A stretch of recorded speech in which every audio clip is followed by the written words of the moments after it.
Assalamualaikum. Suzuki Swift Sport untuk dijual. Okey. Kereta ni harga RM20,000 sahaja.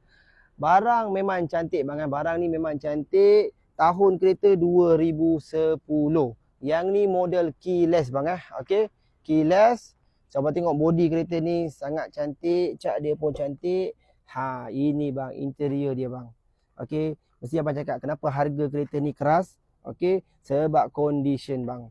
Kita ada juga bang Suzuki harga 15 tapi condition tak sama. Yang ni original leather bang original leather bukan fabric. Okey, abang tengok keyless.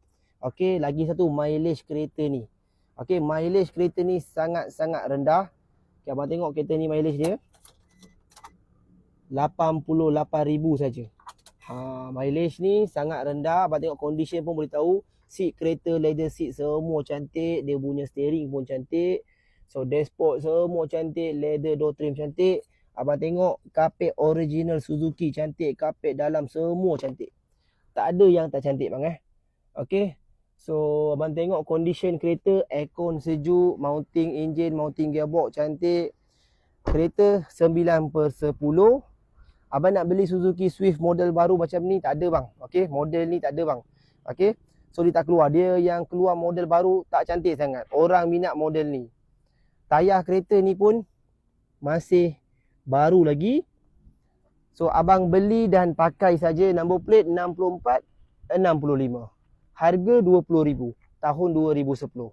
Kalau abang rasa mahal 2010 tahun dah agak lama, abang boleh ambil Proton Persona tahun 2016. Tahun pun baru.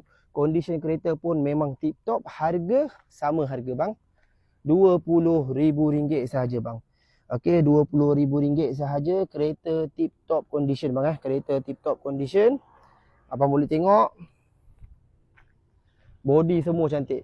Kalau abang rasa warna ni tak minat, abang boleh ambil brown. Brown ni warna susah nak dapat. Second hand abang nak cari warna ni memang susah. Harga RM20,000 sahaja. RM20,000 dengan condition cantik abang boleh beli. So yang mana nak tengok Persona, boleh komen, kita buat full review. Assalamualaikum.